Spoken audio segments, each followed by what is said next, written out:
అస్సలాముఅలైకుం వరహ్మతుల్లాహి వబరకాతుహు ఔజుబిల్లాహి మినష్ షైతానిర్ రజీం బిస్మిల్లాహిర్ రహమానిర్ రహీం. శాపగ్రస్తుడైన సైతాన్ బారి నుంచి సృష్టికర్త అయిన అల్లాహ్ యొక్క రక్షణని, అల్లాహ్ యొక్క సహాయాన్ని, రక్షణ వేడుకుంటూ ఉన్నాను. ఆమీన్.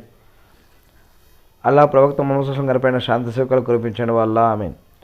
అల్లాహ్ సుబ్హానహు వ తఆలా ఖురాన్లో ఒక 25 మంది పైన ప్రవక్తల పేర్లను ఇవ్వడం జరిగింది. ఆదాం అలైహిస్సలాం గారు, ఇద్రీస్ అలైహిస్సలాం గారు, నూహ్ అలైహిస్సలాం గారు, హూద్ అలైహిస్సలాం గారు. అలైహిస్సలాం అంటే అల్లాహ్ వారిపైన శాంతి సేవకులు కురిపించుగాక అని. సాలిహ్ అలైహిస్సలాం గారు, ఇబ్రాహీం అలైహిస్సలాం గారు,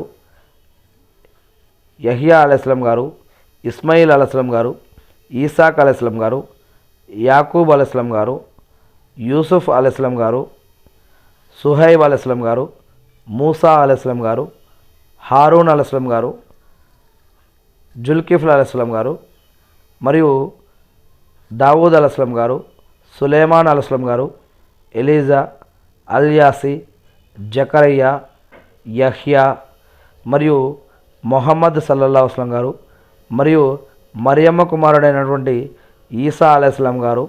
ఇలా ఇంకా అనేక మంది సజ్జనుల తరపున కూడా మరి ఇక్కడ ఖురాన్లో అల్లాహ్ సుబ్హానహు వ తఆలా చెప్పడం జరిగింది.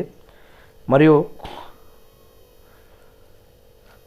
మూసా అలైహిస్సలాం గారి పైన ఈయననే మోషే ప్రవక్త అని కూడా అంటారు. ఈయన పైన తౌరాత్ అనే గ్రంథం, దావూద్ అలైహిస్సలాం గారి పైన డేవిడ్, జబూర్ అనే గ్రంథం లేదా దావూదు లేఖనాలు, ఇబ్రాహీం అలైహిస్సలాం లేదా అబ్రహాం లేఖనాలు, మరియు మరియమ్మ కుమారుడైనటువంటి ఈసా అలైహిస్సలాం గారు యేసుక్రీస్తు గారి పైన ఇంజీల్ అనే గ్రంథం అంటే బైబిల్ అనే గ్రంథం, మరియు ముహమ్మద్ సల్లల్లాహు అలైహి వసల్లం గారు అంటే ముహమ్మద్ సల్లల్లాహు గారి పైన ఖురాన్ అనే గ్రంథం.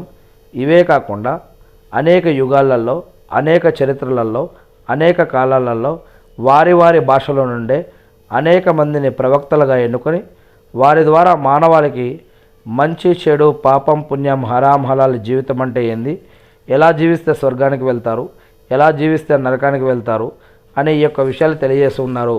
ఖురాన్లో సూరా అన్-నిసా మరి 165 వాక్యం కూడా చూసినట్లయితే అల్లాహ్ సుబ్హానహు వ తఆలా చెప్తూ ఉన్నారు, ప్రతి యుగంలో ప్రతి జాతిలో నేను ప్రవక్తలని పంపాను అని చెప్తూ ఉన్నారు. ప్రవక్తలని పంపకుండా, హెచ్చరించకుండా మేము ఏ జాతిని కూడా మేము వదిలిపెట్టలేదు అని చెప్తున్నారు. ఎందుకంటే ప్రళయ దినం రోజు అల్లాహ్ సుబ్హానహు వ తఆలా ఖచ్చితంగా అడుగుతాడు అనమాట, మేము మీ దగ్గరికి మా యొక్క వహీని లేదా గ్రంథాన్ని లేదా వాక్యాలను లేదా జ్ఞానాన్ని మీ వద్దకు పంపించాము.